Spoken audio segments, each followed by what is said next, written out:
اسی طرح یہ ہے کہ عورت کے مزاج کے اندر کچھ چیزیں ایسی ہیں جیسے بعض اوقات ہٹ درمی یا کوئی ایسی خاص بات کہ جو اس پہ اڑ جاتی ہے، تو اس کو اس سے ہٹانے پہ طاقت صرف نہیں کرنی چاہیے، اس کے مزاج کو سمجھنے کی کوشش کرنی چاہیے.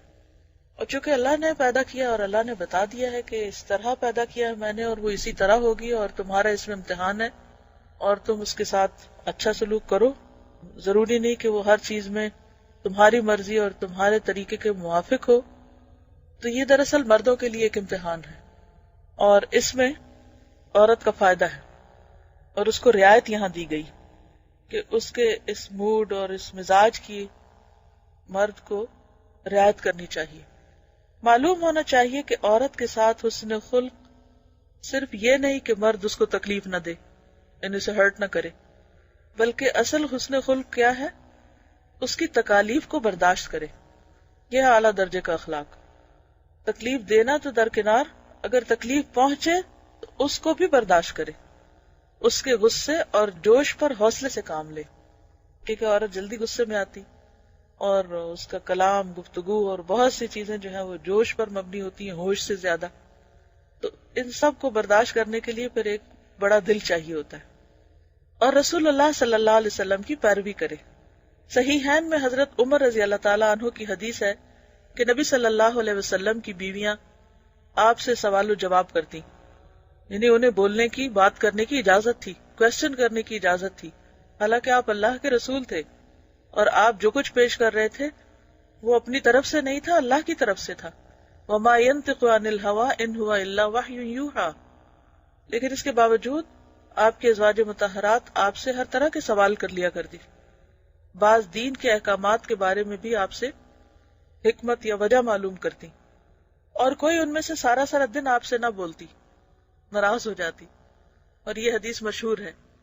تو اس سے کیا پتہ چلتا ہے کہ یہ عورت کے مزاج میں ہے، ناراض ہو جانا، خفا رہنا، اور مرد کو چاہیے کہ اس معاملے میں وہ حوصلے سے کام لے اور اس چیز کو برداشت کرے. چوتھی یہ کہ اس سے ہنسی مذاق کرے. نبی صلی اللہ علیہ وسلم اپنی بیویوں سے ہنسی مذاق کرتے تھے. آپ صلی اللہ علیہ وسلم نے جابر رضی اللہ تعالیٰ عنہ سے فرمایا، تو نے کنواری سے کیوں نہ نکاح کیا کہ تو اس سے کھیلتا اور وہ تجھ سے کھیلتی، یعنی باہم دونوں کے درمیان بے تکلفی ہونی چاہیے. البتہ ان باتوں کی ایک حد ہونی چاہیے. عورت سے اتنا نہ کھلے کہ مرد کی حابت ہی جاتی رہے. اس میں اعتدال کو ملحوظ رکھے، کیونکہ بہرحال اللہ نے مرد کو قوام بنایا، گھر کا ذمہ دار بنایا اور اس کا اپنا ایک مقام ہے.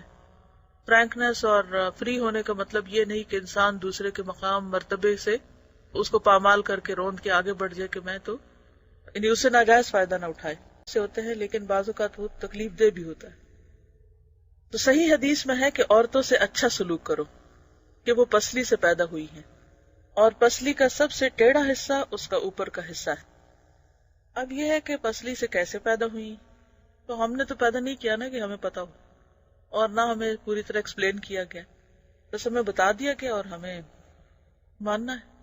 اور بعض اوقات یہ کہ ایک بات کو سمجھانے کے لیے ایک مثال دی جاتی ہے کہ آپ دیکھیں کہ جسم میں باقی ہڈیاں جو ہیں وہ سیدھی ہیں، یعنی عمومی طور پر جیسے ہاتھ کی ہڈیاں ہیں، بازو کی ہیں، ٹانگوں کی ہیں، پاؤں وغیرہ، لیکن اس کے مقابلے میں جو پسلی ہے اس کے اندر ایک کرو ہوتا ہے. تو یہ اسی طرح عورت کا معاملہ بھی. تو کہا کہ اگر تم اس کو سیدھا کرنا چاہو گے تو توڑ دو گے، اور اگر چھوڑ دو گے تو وہ ٹیڑھا ہی رہے گا، کیونکہ پسلی کا حسن ٹیڑھا ہونے میں ہے، اس کا حسن سیدھا ہونے میں نہیں ہے. اب دیکھیے کہ اگر پسلی کی ہڈیاں سیدھی ہو جائیں تو پھر حال کیا ہو، یعنی ان کے ٹیڑھا ہونے میں ہی انسان کے اندر کے تمام اعضاء جو ان پسلیوں کے اندر ہیں، دل ہے یا پھیپھڑے ہیں یا جو کچھ بھی ہے، وہ سب پروٹیکٹڈ ہے. تو پسلی کے ٹیڑھا ہونے کے اپنے کچھ فائدے ہیں. تو اگر کوئی شخص پسلی کو سیدھا کرنے پہ لگ جائے گا تو اس کو فائدہ کوئی نہیں.